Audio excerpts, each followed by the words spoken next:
আসসালামু আলাইকুম। আজকে মনোবিজ্ঞান প্রথম পত্রের ৭১ ও দ্বাদশ শ্রেণীর জন্য দ্বিতীয় অধ্যায় শেষ করব। আগের ভিডিওতে প্রথম অধ্যায় শেষ করছি, এখন দ্বিতীয় অধ্যায়। দ্বিতীয় অধ্যায়ের মধ্যে কিছু কিছু টপিক বাছাই করে নিয়েছি, তা হলো লিঙ্গ নির্ধারণ, বংশগতি, স্বরতন্ত্র, বন্য পরিবেশ, শিশু ও ফেলিন মানব পরিবেশ, সামাজিক বিকাশ, দুর্নীতি, শ্রেণী বিকাশ, দুর্নীতির প্রভাব ও কারণ, ইভটিজিং এর কারণ আর ইভটিজিং এর প্রধান উপায়। এই কয়টি আজকের ভিডিওটিতে শেষ করব। ক্লাসটা একটু বড় হবে, সকলে 2x দিয়ে দেখবা। প্রথমে আমরা শুরু করব বংশগতি ও শরীরতন্ত্র নিয়ে। বংশগতি মৌলিক কলাকৌশল ও শরীরতন্ত্রের কর্মকাণ্ডের মধ্যে নিহিত রয়েছে। বংশগতিকে বুঝতে হলে এই বংশগতির কলাকৌশল সম্পর্কে জ্ঞান লাভ করতে হবে। মাতা ডিম্বাণুর মধ্যে পুরুষ শুক্রাণুর প্রভাবের ফলে মাতৃগর্ভে ভ্রূণের সৃষ্টি হয়। প্রাণীদেহে এই ভ্রূণের প্রাথমিক অবস্থাকে বলে জাইগোট। এটি মূলত এক কোষিক প্রাণকেন্দ্র। এতে পুরুষ দেহ ও নারী দেহের দৈহিক উপাদান সমভাবে বিরাজ করে। জাইগোট সৃষ্টি হওয়ার পর এটি বিভাজিত হতে শুরু করে, অর্থাৎ এটি প্রথম 2টি করে 4টি থেকে 8টি এভাবে লক্ষ লক্ষ কোষ বিভক্ত হতে পারে। এই বিষয়ে বিভাজনের মূলত 2 ধরনের হয়ে থাকে, মাইটোসিস ও মিয়োসিস। এই কোষটির প্রাণকেন্দ্র থেকে ক্রিওসিস এবং জোড়ায় জোড়ায় অবস্থান করে। প্রতি জোড়া ক্রোমোসোমের একটি এসেছে পুরুষ দেহ থেকে, অন্যটি এসেছে নারী দেহ থেকে। বিজ্ঞানী গেরার্ড মন্ডার মটরশুঁটি ও মৌমাছি নিয়ে গবেষণা করার সময় আবিষ্কার করেছেন ক্রোমোসোম হচ্ছে বংশগতির মূল উপাদান। পরবর্তী সময়ে বিভিন্ন পরীক্ষা প্রমাণিত হয়েছে যে ক্রোমোসোম নয়, এটি বরং এর মধ্যে অবস্থিত এক প্রকার ক্ষুদ্রাতিভুক্ত রাসায়নিক বস্তু বংশগতির মৌলিক উপাদান হিসেবে কাজ করে। এগুলিকে বলা হয় জিন। প্রত্যেকটি ক্রোমোসোমের এরূপ হাজার হাজার জিন বহন করে। নোবেল বিজয়ী ইংরেজ বিজ্ঞানী ক্লিক 1968 এবং মার্কিন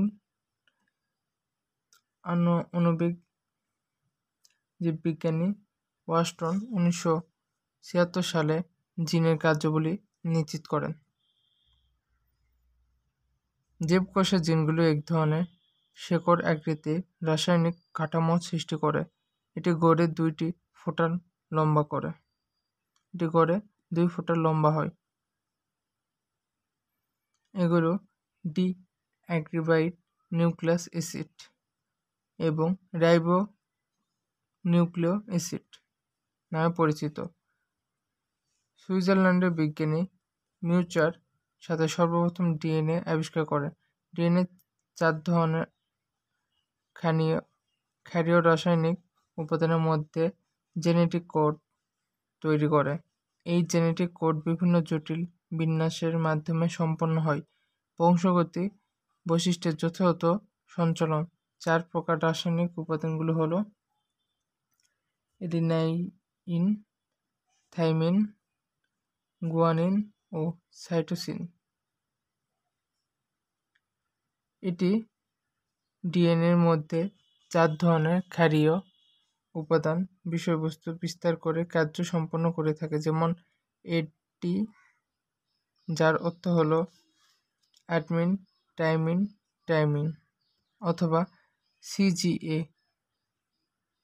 কাইটোসিন, গুয়ানিন, অ্যাডেনিন ইত্যাদি। আবার এসব বিন্যাস আরও জটিল হতে পারে, যেমন অ্যাটেসি,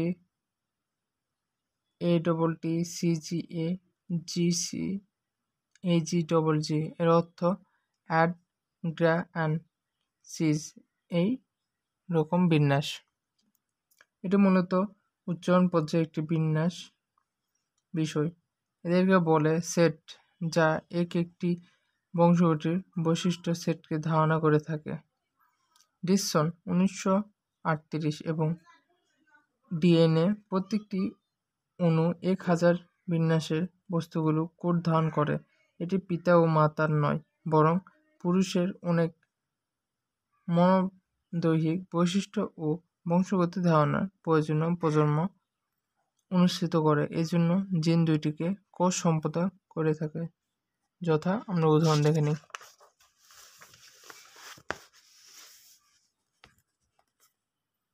যথা, প্রকট প্রভাব।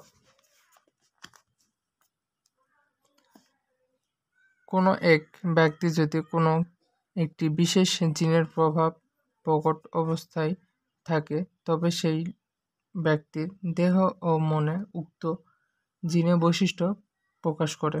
ব্যক্তির মধ্যে যেসব বৈশিষ্ট্যগত প্রকাশ পেয়েছে তা উক্ত বিষয় বহনকারী জিনটির কর্মত প্রকটভাবে পর্যালোচন হয়।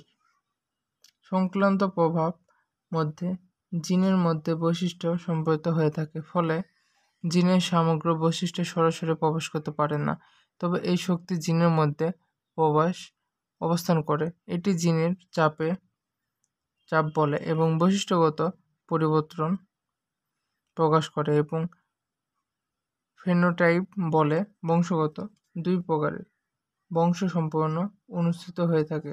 জিনের মধ্যে অবস্থিত ডিএনএ অণুগুলোকে একটি ভিন্ন পর্যায়ে রয়েছে। এই পর্যায়ে ডিএনএ পরিবর্তন হয়ে আরএনএ রূপে কার্যকর করে।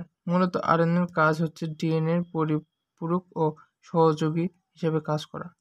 এসব জৈব রাসায়নিক পদার্থের মধ্যে জিনের কার্যক্রম পরিচালিত নয়। এদের মধ্যে বংশগত যে প্রক্রিয়া সম্পন্ন হয় তা কয়েকটি মূল নীতি মেনে চলে। এই নীতিগুলো হলো: বংশগতির নীতিমালা অনুযায়ী সন্তানের বিশেষ বৈশিষ্ট্য পিতামাতার অনুরূপ হয়, তবে এগুলো পুরোপুরি একই রকমের হয় না। এদের মধ্যে কম বেশি স্বতন্ত্র বৈশিষ্ট্য বজায় থাকে। বংশগতি অনুসৃত এবং বৈশিষ্ট্য কেবল পিতামাতার থেকে আসবে তা নয়, পিতামাতার পূর্ব বয়সে এমনকি পুরুষের পূর্বের বৈশিষ্ট্য বর্তমানে প্রজন্মে প্রকাশ করা পেতে থাকে। এরূপ বহু পূর্বের বৈশিষ্ট্য অনুসৃত হয় সেই বিজ্ঞানী গ্যান্টন। উক্ত সূত্রটি অনেকাংশ গ্রহণযোগ্য, তবে তার মতে সন্তান পিতামাতা উত্তরাধিকার সঙ্গে তার 1.2 অংশ পায় এবং পিতামহ ও পিতামহীর কাছ থেকে 1.4 অংশ, এর পূর্বপুরুষ থেকে 1.8 অংশ এবং এর পূর্ব পর্যন্ত থেকে 1.16 অংশ পায়। এরূপ যত দূরের পার্থক্য তত কম হারে সম্ভাবনা কাজ করে। অর্জিত গুণাবলী ক্ষেত্রে বহু প্রজন্মের ধারাবাহিক অর্জনের প্রয়োগ হয়। কেবল 2-1টি প্রজন্মে অর্জিত বৈশিষ্ট্য বংশগত স্থান পায় না। পিতামাতার মধ্যে বিদ্যমান একটি বৈশিষ্ট্য সন্তানের মধ্যে হঠাৎ করে প্রকাশ নাও পেতে পারে, কারণ এর অধিকতর প্রকট জিনের মধ্যে তাৎক্ষণিকভাবে অবমানিত রয়েছে। এই ছিল আজকের বংশগতি ও শারীরতন্ত্রের মূল টপিক। এখন আমরা অন্য পয়েন্টটি দেখে নিই। এই টপিকটি হলো বন্য পরিবেশ, মানব শিশু ও ফেরির মানব। বংশগত পরিবেশ সংক্রান্ত গবেষণার ক্ষেত্রে এটি একটি বিশেষ দৃষ্টান্ত হচ্ছে ফেরিক মানুষ। ফেরিল মানুষ বলতে যেসব মানব শিশুকে বোঝায় তা জন্মের পর থেকে বন্য পরিবেশ, জন্তু জানোয়ারের সাথে বড় হয় এবং শারীরিক সামাজিক শিক্ষণ ও সামাজিকরণ হয়নি। মানুষের আচরণ, ভাষা, আদব যন্ত্র সম্পর্কে এদের কোনো ধারণা নেই। এরা বন্য প্রাণীদের আচরণ শিখছে। ইউরোপের বিভিন্ন দেশে এইরূপ মানব শিশুর বেশ কিছু দৃষ্টান্ত পাওয়া যায়, তবে আমাদের এই ভারতীয় উপমহাদেশে এরূপ একটি উল্লেখযোগ্য সাদৃশ্য আছে।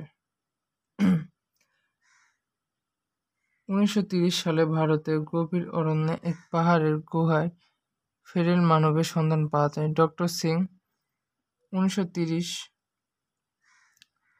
নামে একজন ভারতীয় গভীর জঙ্গলে বাঘের বাচ্চাদের সাথে দুই মানব শিশুকে খেলা করতে দেখা যায়। এই দুইটি শিশু সেখান থেকে নিয়ে আসেন।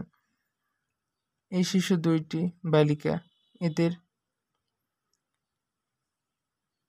এদের বড়টির বয়স 8 বছর এবং ছোটটির বয়স 2 বছর, কিন্তু এদের নাম ছিল যথাক্রমে কমলা ও অমলা।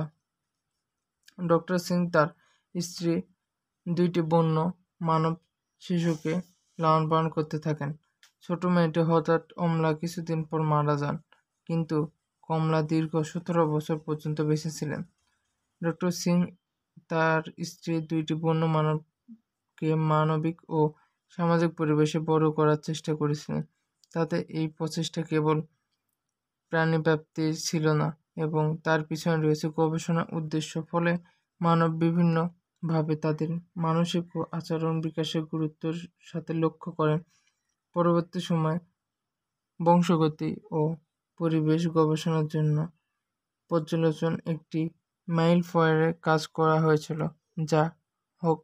যা হোক পর্যবেক্ষণে তা দেখা যায় পাঞ্জাব জঙ্গল থেকে নিয়ে আসা মানব শিশুর দুইটি আচরণ ছিল বন্যপ্রাণীর মতো। ডক্টর সিং বর্ণনা করেন, কমলা পশুর মতো হাঁটে এবং কোণের উপর ভর দিয়ে চলাচল করে। তার হাঁটা ও দৌড়ানোর ধরন ছিল বাঘের মতো। তার খাদ্য গ্রহণের মধ্যে ছিল পশুদের মতো। সে হাতে খেতে পারত না, মাটিতে পড়ে থাকা খাদ্য চেটে খেত। খাদ্য গ্রহণের সময় বন্য প্রাণীদের মতো হিংস্র আচরণ করত এবং গলায় স্বর ছিল বন্য পরিবেশ। সে রাতের বেলা বাঘের মতো গর্জন করত, এমনকি রাতের অন্ধকারে সে বেশ ভালোভাবে দেখতে পেত। কিছুদিন যাবৎ রাতের বেলা সে চলাচল করতে বেশি সাদৃশ্য বোধ করত। রাতে কম এবং দিনে বেশি ঘুমাতো। রাত হলেও তার আচরণ বন্যদের মতো বেশি প্রকাশ পায়। সে তার শিকার ধরার জন্য উদ্গ্রী হয়ে পড়ে, এমনকি তার সংবেদনশীলতা ছিল অন্যান্য রকমের। শীতকালে সে তেমন কোনো ঠান্ডা অনুভব করত না। তাছাড়াও তার শারীরিক শক্তি কিছু অদ্ভুত রকমের বেশি। গাছে ওঠা থেকে শুরু করে নানা রকম শারীরিক কষ্ট করতে সে যে কোনো মানব সন্তানের চেয়ে অধিক পারদর্শী। ডাক্তার সিং ও তার স্ত্রী এই মানব শিশুকে সামাজিকরণ শিক্ষা দেওয়ার জন্য অক্লান্ত চেষ্টা করে। তারা ধাপে ধাপে বিশেষ কতগুলো আচরণ শেখানোর চেষ্টা করে। এভাবে সে সামান্য কিছু মানসিক আচরণ আত্মায় করতে পেরেছে, তবে সেগুলোকে শিখতে হলে তার সময় লেগেছে অনেক বেশি। কমলা যেসব মানসিক আচরণ আত্মীয়ত করেছে তার মধ্যে উল্লেখযোগ্য হলো কিছু কিছু শব্দ রয়েছে। শেষ পর্যন্ত সে 50টির মতো শব্দ উচ্চারণ করতে শিখেছে। দেখা গেছে যে পরীক্ষণে 4 বছরের মধ্যে তার 6 শব্দে 60 বছরের মধ্যে তার 50টি শব্দ আয়ত্ত করে। 2017 সালের বয়স পর্যন্ত তিনি পর্যন্ত তার হাতে খেয়াল করতে এসেছে, হাঁটতে পারত। তাছাড়াও তার পেয়ারের মধ্যে কিছু অদ্ভুত আসবাবপত্র ব্যবহার করা হয়েছিল, তবে তা থেকে মানসিক বিকাশ ও ঘটনার মধ্যে 4 বছরের স্বাভাবিক মানব শিশুর বেশি পাওয়া যায় না। কেবল এই কমলা ও আমলা ঐতিহাসিক নয়, বরং এদের মধ্যে ঘটনা আমাদের জানতে পারি যে যেসব মানব শিশু বিভিন্ন প্রাণী যেমন ভাল্লুক, বাঘ, বেবুন ইত্যাদি দ্বারা পালিত হয়েছে তাদের অবস্থা ছিল প্রায় একই, অর্থাৎ বন্য পশুদের মধ্যে প্রতিপালিত হওয়ার মধ্যে রয়েছে, মানসিক আচরণ বিকাশে হয়নি। তবে আচরণে বন্য পরিবেশের বৈশিষ্ট্য ছিল স্পষ্ট। এভাবে দেখা যায় যে শিশুর মানবিক আচরণ ও সামাজিক খেয়ালের জন্য পরিবেশ অত্যন্ত গুরুত্বপূর্ণ ভূমিকা পালন করে। এটি মানব শিশুর পরিবেশের মধ্যে প্রতিপালিত হলেও এদের মধ্যে বেশ কিছু বন্য আচরণ প্রতিফলন করা যায়, তবে এর চেয়ে কম হলেও আচার দেখা যায় না। মানব শিশুর সবলে মানুষের সবচেয়ে বড় করার সুযোগ দেওয়া হয়। পশু শাবকদের মধ্যে সহজাত আচরণের চেয়ে শিক্ষণীয় আচরণ যতটা বেশি কাজ করে, তেমনি মানব শিশুর মধ্যে তার চেয়ে অনেক বেশি কার্যকর করে। তাই মানুষের সাথে পরিপালিত হয়ে একটি পশু সবল মানুষের মতো আচরণ করতে পারে না। অর্থাৎ বন্যপ্রাণীর সাথে পরিপালিত হয়ে মানব শিশুর পশুর মতো আচরণ করে। এখন দেখবো আমরা অন্য টপিক, পরিবেশ। এই অধ্যায়ে আমরা দেখতে পাই যে পরিবেশ খুব গুরুত্বপূর্ণ। পরিবেশ তত্ত্ব, এনভায়রনমেন্ট। শুরু করা যাক। সাধারণত পরিবেশ বলতে বোঝায় মানুষ ও প্রাণীর সমন্বয়ে অবস্থিত, যা তার আচরণ মানসিক প্রক্রিয়ার উপর প্রভাব বিস্তার করে। মনোবিজ্ঞানের পরিবেশের আচরণ ও মানসিক উপায়ের উপর প্রভাবিত করতে বস্তুগত ও সামাজিক সময়ের মধ্যে অন্তর্ভুক্ত করে। মনোবিজ্ঞানীরা পরিবেশকে নিয়ন্ত্রণ করে সহায়তা করে। উডওয়ান ও ম্যাকুল-ইস এর মতে মাতৃগর্ভে জীবনের সূচনা ও জীবনের পরিবর্তনের মধ্যে ব্যক্তিত্ব প্রভাবিত বাহিরের উপাদান হতে থাকে। Environment cause all over the outside famous that had included is since the time the India went behind in life and ordered. ডাইলাগ ও ইল্যান্ড 1969 মতে জীবন আচরণ বিকাশ ও দৈহিক বৃদ্ধির ক্ষেত্রে বাহিরের সকল প্রকার ও অবস্থান যোগাযোগের ফলে পরিবেশ বলা হয়। The term environment is the use disclosed in the aggregate all the external force included the condition which the affect the life, natural behavior and growth development in the mutual in the of the agreement. মান এর মত এই সঙ্গীতের সঙ্গীত 1974 সালে উত্তর বংশের একই পরিবেশের সর্বকিছু পরিবেশ ও বংশগত পরিবেশের সাথে সামাজিক সাংস্কৃতিক প্রভাব লক্ষ্য করা যায়। Environment is the everything which the suffered the until included which the security has a cultural environment will as the popular physical environment. উক্ত আলোচনা থেকে বলা যায় যে ব্যক্তির যে সকল সূচনা ও জন্মগতভাবে প্রকাশ করা যায় তা সামাজিক প্রভাবের উপর আচরণ ও সমন্বয় বিকাশের নিয়ন্ত্রণে এই পরিবেশ ব্যক্তি পরিবেশের মধ্যে ভাগ করা যায়। জন্মগত পরিবেশ ও জন্ম পরিবর্তীয় পরিবেশ। শুরুতে আমরা পড়ি জন্মগত পরিবেশ। জন্মগত পরিবেশ হচ্ছে মূলত গর্ভাবস্থা, গর্ভের পরিবেশ অর্থাৎ মাতৃগর্ভে ভ্রূণ সৃষ্টি হওয়া, ধারণাকৃত পরিবেশ, বিকাশ লাভের পর জন্মগত পরিবর্তে সার্বিক পরিবেশের সাথে জন্মপূর্ব পরিবেশ। মানুষের ক্ষেত্রে সাধারণ সময়ে 9 বা 10 মাস হয়ে থাকে। ভ্রূণের যথাযথ সময়ের ক্ষেত্রে পরিবেশের উপাদান গুরুত্ব ভূমিকা লাভ করে। কেবল বংশগত উপাদান হিসেবে পরিবেশ সূচিপত্র ও বিকাশের লাভের চেষ্টা করে না, কিন্তু বিকাশের ধারণার মধ্যে অবস্থিত হয়। পরিবেশের বিকল্প নেই। ভ্রূণ বিকাশের জন্য মাতৃগর্ভে এই পরিবেশ অপরিহার্য। তবে মাতৃগর্ভের পরিবেশকে ভ্রূণের মতো অত্যন্ত জটিল ও সংবেদনশীল হতে হয়। যে বিষয় বিশেষ করে সামাজিক উপাদান ও জন্মগত পরিবেশে ভ্রূণ সম্পর্কে বিস্তার করে সেগুলো সংক্ষেপে আলোচনা করা যায়। মায়ের বয়স। মেয়েদের গর্ভধারণের সবচেয়ে উপযুক্ত বয়স হলো 20 থেকে 35 বছর। অল্প বয়সে গর্ভধারণের জন্য মায়ের শারীরিক ও মানসিক প্রস্তুত না থাকায় গর্ভের ভ্রূণের বিকাশ সুস্থ হয় না। আবার বেশ সময়ে গর্ভস্থ শিশুর কেটিনিয়জ ও ডাইসস উৎসর্গ, হাইড্রোসেফালাস, হৃৎপিণ্ডের আকৃতি প্রভৃতি বিকল্প দেখা যেতে পারে।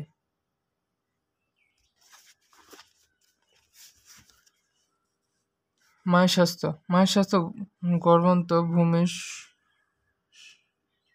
স্বাস্থ্যের উপর নির্ভর করে। গর্ভকালীন ও সুস্থ থাকায় গর্ভস্থ শিশুর বিকাশ ভালো হয়। এ সময় যদি মা বিভিন্ন রোগ যেমন যক্ষ্মা, সিফিলিস, ডায়রিয়া, জার্মান হার্ম প্রভৃতি দ্বারা আক্রান্ত হয়ে গর্ভের শিশুর উপর প্রভাব পড়ে। যেমন মাতৃবর্তী মা প্রথম 3 মাসের মধ্যে রুবেলা রোগে আক্রান্ত হয়। গর্ভস্থ শিশুর চোখ, কান, হৃৎপিণ্ড ক্ষতিগ্রস্ত হয়ে পড়ে। মাতৃগর্ভে খাদ্য। মায়ের পুষ্টি থেকে শিশুর গর্ভস্থের বিষয়টি জটিল। ভ্রূণের প্রয়োজনীয় বৃদ্ধি বেঁচে থাকার জন্য চাই যথেষ্ট পরিমাণ উপযুক্ত খাদ্য ও পুষ্টি। ভ্রূণের জন্য প্রয়োজনীয় খাদ্য ও পুষ্টি সময়মতো সরবরাহ করা হয়। মায়ের মধ্যে পুষ্টির ঘাটতি দেখা গেলেও গর্ভের বিভিন্ন দৈহিক বৃদ্ধি বিকাশ ব্যাখ্যা করে। এজন্য গর্ভের মাকে আমিষ, শর্করা, স্নেহজাতীয় ভিটামিনযুক্ত খাদ্য পরিমাণ দিতে হয়। শ্বাস প্রশ্বাস। মাতৃদেহের প্লেট হয়ে আম্বিলিকাল কার্ডের মতো অক্সিজেন ভ্রূণের দেহে প্রবেশ করে। এ দ্বারা ভ্রূণ তার শ্বাসনালীর কার্য সম্পন্ন হতে পারে। এক্ষেত্রে স্বাভাবিক শ্বাস নিঃশ্বাস শিশুর স্বাভাবিক বিকাশের জন্য অন্যতম সত্য। গর্ভের তাপমাত্রা ভ্রূণের পরিবেশের জন্য একটি গুরুত্বপূর্ণ উপাদান। স্বাভাবিক মাতৃগর্ভ ভ্রূণের যথাযথ বিকাশের জন্য অপরিহার্য। অস্বাভাবিক তাপমাত্রা ভ্রূণের জন্য ক্ষতিগ্রস্ত। অন্য সময় মায়ের স্বাস্থ্যহীনতার কারণে তাপমাত্রা বৃদ্ধি পেতে পারে, তা গর্ভজাত শিশুর বিকাশে বাধা সৃষ্টি করতে পারে। গর্ভের জৈব রাসায়নিক অবস্থা। জলবায়ুর মধ্যে দিয়ে জৈব রাসায়নিক পরিবর্তন ভ্রূণের জন্য খুবই গুরুত্বপূর্ণ। এক্ষেত্রে সাধারণ গর্ভের জন্য অ্যাসিড ক্ষারীয় অবস্থা ও এদের মধ্যকার সঞ্চালন বিশেষ ভূমিকা পালন করা যায়। মায়ের শারীরিক অবস্থা। গর্ভবতী মায়ের শারীরিক অবস্থা গর্ভজাত শিশুর জন্য একটি তাৎপর্যকর বিষয়, তবে এটি পরিবেশের উপর পক্ষপাত উপাদান। কেননা মায়ের শারীরিক অবস্থা খারাপ হলে তা প্রভাব ভ্রূণের উপর সৃষ্টি হয়। পানি, হরমোন, খাদ্য, এনজাইম, তাপমাত্রা ইত্যাদি অস্বাভাবিক সরবরাহ দ্বারা এতে মায়ের ফলে নেশাগ্রস্ত ও অন্যান্য তীব্র রোগে আক্রান্ত হয়ে শিশুর গর্ভের অন্তর্বর্তী উপাদানগুলো অস্বাভাবিক হয়ে ওঠে। মায়ের মানসিক অবস্থা গুরুত্বপূর্ণ। এটি মায়ের শারীরিক অবস্থার মতে মানসিক অবস্থাও গর্ভবতী সমাজের জন্য একটি প্রত্যক্ষ উপাদান হিসেবে কাজ করে। তবে দেহ পর্যায়ে মা ও শিশু অত্যন্ত আবেগপ্রবণ হয়ে থাকে, তাই শিশুর অত্যন্ত প্রভাব বিস্তার করা যায়। তা যদি ক্রমাগত সামাজিক পীড়ন থাকে তবে গ্রন্থের অস্বাভাবিক কার্যক্রম ব্যাখ্যা করে, ফলে গর্ভস্থ শিশুর মধ্যে নেতিবাচক প্রতিক্রিয়া সৃষ্টি হয় এবং জন্মের পর শিশু চক্কর পরিণত হয়। খাদ্য, ঘুমানো, নির্দিষ্ট সময়সূচি মেনে শিশুর পক্ষে অসম্ভব হয় এবং এই অবস্থায় অতিরিক্ত কান্নাকাটি করে। মায়ের কর্ম পরিবেশ। কোনো বিশেষ ধরনের চাকরি গর্ভবতী শিশুর বিকাশের জন্য বিঘ্ন ঘটাতে পারে। হাসপাতাল, রূপচর্চা কেন্দ্র, ঔষধ পরীক্ষাগার, কলকারখানা কর্মরত গর্ভবতী মহিলাদের উপর প্রভাব রাসায়নিক পদার্থকে সংক্রান্ত আসার ফলে তাদের সন্তানের মধ্যে বেশ জন্মগত ত্রুটি দেখা যায়। মায়ের আচরণ। গর্ভবতী অবস্থায় মায়ের নাড়াচড়া আর আচরণ এটি প্রভাব পড়ে গর্ভের সন্তানের উপর। তাই এসব মায়ের চলাফেরা, নাড়াচড়া এসব হলেও উচিত হয় না যে গর্ভের ভ্রূণের উপর কোনো ক্ষতিকর প্রভাব না পড়ে। মায়ের ওষুধ সেবন। গর্ভবতী মায়ের ওষুধ সেবনের জন্য পর্যায়ক্রমে গর্ভের শিশুর মধ্যে দেখা যায়। যেমন ওষুধের মধ্য দিয়ে ইস্ট্রোজেন ও প্লাজিস্টিন থাকে, যা গর্ভের শিশুর হৃৎপিণ্ড স্বাভাবিক কার্যকর প্রভাবিত করে এবং হৃৎপিণ্ডে জন্মগত রোগ হয়। তাছাড়া থেলিজামাইন প্রভৃতি অসংখ্য পূর্ব বিকাশের জন্য শিশুর জন্ম নিতে হয়। অতিরিক্ত ঘুমের উপর সেবন গর্ভস্থ শিশুর কোষ্ঠীর কার্যক্ষমতা কমে যায় এবং বৃদ্ধির পরিবেশের জন্য দেখা যেতে পারে। গর্ভে ভ্রূণের সংখ্যা। গর্ভবতী একই সময়ে একাধিক ভ্রূণ থাকলেও ভ্রূণগুলোর স্বাভাবিক বিকাশ বাধাগ্রস্ত হয়। মাতৃগর্ভে অবস্থিত ইন্টারিকয়েডিন বলা হয়, যা যমজ সন্তানের অপরিণত অবস্থায় নির্দিষ্ট সময়ে দেখা যায়, যা পরবর্তী শিশু রোগ প্রতিরোধ অভিযোজন ক্ষমতা উপর প্রভাব পড়ে। রক্তে আরএইচ উপাদান। মাতা ও পিতার মধ্যে এই একই গ্রুপের রক্তে আরএইচ উপাদান বিপরীত পজিটিভ নেগেটিভ হলে গর্ভস্থ ভ্রূণের ও লোহিত কণিকা ভেঙে যায়, যার ফলে সন্তান মৃত্যু ও মানসিক প্রতিবন্ধী হতে পারে। এক্স রে এবং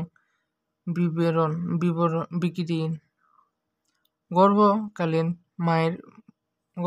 মায়ের বারবার এক্স রে করানোর ফলে গর্ভস্থ শিশুর মানসিক অস্বাভাবিক দৃষ্টিশক্তিতে কাজে দেখা যায়। এমনকি এক্ষেত্রে গর্ভের শিশু মৃত্যু ঘটনাও দেখা যায়। ধূমপান ও মাদকাসক্তি। গর্ভবতী মা ধূমপান ও মাদক সেবন করলে তা স্বাভাবিক শিশুর জন্য শারীরিকের উপর ক্ষতিগ্রস্ত হতে পারে।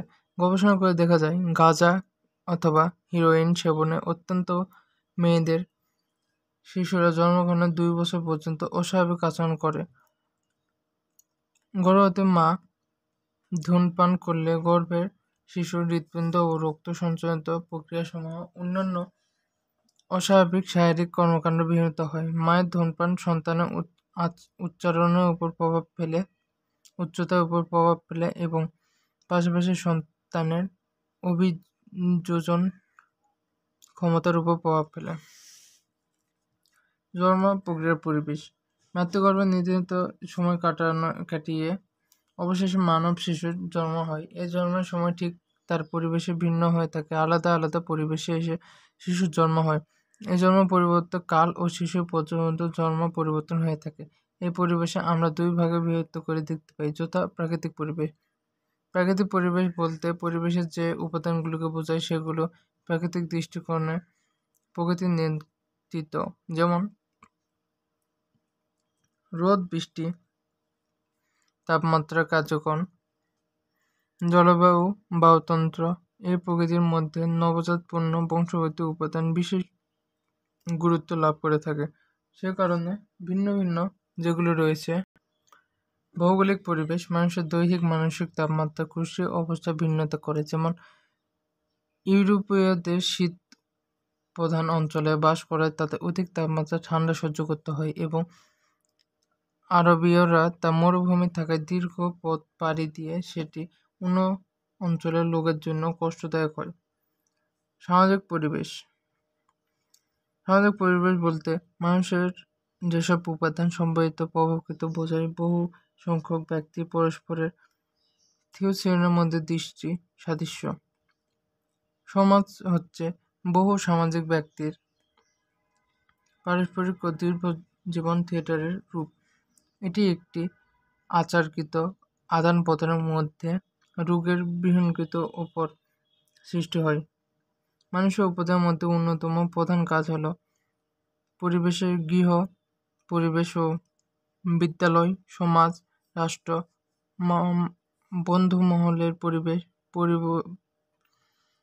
প্রতিবেশীর আচরণ, পরিবেশ ইত্যাদি। এই বৃহৎ ধর্ম, সমাজ, রাষ্ট্র ইত্যাদি প্রচলিত। এসব সামাজিক উপাদান মানুষের কর্মকাণ্ডের প্রভাব ফেলে। তা সামাজিক পরিবেশ মানুষের আচরণ ও মানব বিকাশে যেসব প্রভাব বিস্তার করে তা নিয়ে বর্ণনা করা হলো। পরিবার পরিবেশের জন্য অত্যন্ত দৃঢ় তা পরিকল্পনা করা হয়। এক্ষেত্রে পরিবারের অত্যন্ত দৃঢ়তার জন্য আচরণ খুবই গুরুত্বপূর্ণ। যেমন পিতার সাথে মাতার, স্বামী ও স্ত্রীর সম্পর্ক, ভাই বোনের সম্পর্ক, পারস্পরিক সম্পর্ক, পরিবারের অন্য সদস্যের সাথে সম্পর্কিত। বিদ্যালয় পারিবারিক শিশু ও ব্যক্তির মধ্যে কাঠামো তৈরি করার জন্য এটি বিদ্যালয় পদার্পণ করে। সেজন্য শিশু দ্বিতীয় পর্যায়ে সামাজিক আচরণ গঠিত হয়। বিদ্যালয়ের জন্য উপাদানগুলো শিশুর উপর বিভিন্ন বিস্তার লাভ করে। শিক্ষার্থীর জন্য উপর শিশুর ব্যক্তিগত প্রভাব, বিদ্যালয়ের নিজস্ব নিয়মকানুনের প্রভাব, পাঠ্যপুস্তকের দ্বারা নির্ধারিত মানসিক মনোভাবের প্রভাব, সমাজ সহপাঠীদের বহুমাত্রিক পারিবারিক কৃষ্টিত্ব প্রভাব। খেলাধুলার সাথী শিশু সামাজিক বিকাশের জন্য এটি অত্যন্ত গুরুত্বপূর্ণ। খেলার সাথী শিশুকালের মধ্যে ইতিমধ্যে সামাজিক আচরণ, যেমন সামাজিক নেতৃত্ব, সহমর্মিতা প্রভৃতি। শিশুর লাভ বলতে বোঝায় এগুলো সাথীদের কারণে শিশুর অবধারণা করে থাকে। সামাজিক সংগঠন, বিভিন্ন ধরনের সামাজিক সংগঠন পাওয়া যায়। সামাজিক সংস্কৃতি ও শিশুর মধ্যে মানবিকতার বিকাশ লাভ করে। ধর্মীয় সংক্রান্ত শিশুর নৈতিক বিকাশের ক্ষেত্রে প্রভাব ফেলে। এক্ষেত্রে রাজনৈতিক সংগঠন ও সমাজ সেবনকারী গঠনে শিশুর মধ্যে যথাযথ অধিকার সচেতন ও মানবিক বিকাশ সহায়তা করে। উভয় চিহ্নিত বিষয়ের প্রকৃতির জন্ম ও পরিবেশ শিশুর ব্যক্তিত্ব বিকাশে অন্যতম ভূমিকা রাখে। ব্যক্তির বংশগতির বৈশিষ্ট্য ও জন্ম পরিবারের যথাযথ জন্ম বিকাশের মধ্যে সাদৃশ্য রাখা হয়। তাই আচরণ ও মানসিক প্রক্রিয়া যথাযথ বিকাশ সম্ভব নয়। এখন আমরা পড়ব 4 নম্বর টপিক, সামাজিক পরিবেশ। সামাজিক বিকাশ বলতে বোঝায় সামাজিক পরিবেশের পরিস্থিতি, উপযুক্ত আচরণ ও যথার্থ যোগ্যতা অর্জন। মানব, শিশু ও পারস্পরিক সামাজিক পরিবেশের জন্য মৃত্যুর মধ্যে বিভিন্ন সামাজিক প্রবণতার সাথে সমসাময়িকপূর্ণ আচরণ অর্জন করে থাকতে পারে। সামাজিক বিকাশ দ্বারা শিশু সামাজিক চাহিদা ও প্রত্যক্ষ আচরণ করার ক্ষমতা অর্জন করে। তাই যারা সামাজিক বিকাশের জন্য আচরণ করে থাকে যথাযথ ভূমিকা পালন করে, অর্থাৎ অর্জন ও সামাজিক মনোভাব অন্তর্বিশ্বাস সম্পন্ন হয়। মানব শিশু সামাজিক আচরণের জন্য বিকাশের নিম্নলিখিত ধাপে বিবিধ আচরণ করে থাকে। প্রাক চিরকালীন সামাজিক বিকাশ। স্বাস্থ্য আবেগ বিভিন্ন পরিবারের জন্য সামাজিক আচরণে ভিন্ন ভিন্ন হলেও সামাজিক বিকাশে অন্যতম নির্দিষ্ট কোনো অনুসরণ বিকাশ থাকে, যা প্রাক শৈশবকাল থেকে কার্যক্রম হয়েছে। শিশুর সামাজিক 2 ভাগে বিভক্ত বৈশিষ্ট্য গবেষণা করে পাওয়া যায় যে বয়স্ক শিশুর সন্দিগ্ধ ও শিশুর অভাবে প্রতিক্রিয়া করে এবং অন্যান্য শিশু উপস্থিতিতে তার চেয়ে বেশি ভিন্ন ধরনের প্রতিক্রিয়া করে। জাতীয় আচরণ বিভাগে বয়সভিত্তিক আচরণ নিচে তালিকা দেওয়া হলো। এক হলো বয়স্কদের প্রতি সামাজিক প্রতিক্রিয়া। 2 বা 3 মাসের শিশু বুঝতে পারে যেসব ব্যক্তি তাদের চাহিদা পূরণ করে, যেমন যে কারণে একজন ব্যক্তির কাছ থেকে শিশু সন্তুষ্ট হয় এবং শিশু একে একে চলে এবং তার সন্তুষ্ট লাভ হয়। শিশুর বিকাশে ব্যক্তিত্বের বৈশিষ্ট্য পছন্দ অপছন্দ হয়ে থাকে। 4 থেকে 5 মাস কোনো ব্যক্তির কাছে শিশু কোলে উঠতে চায়।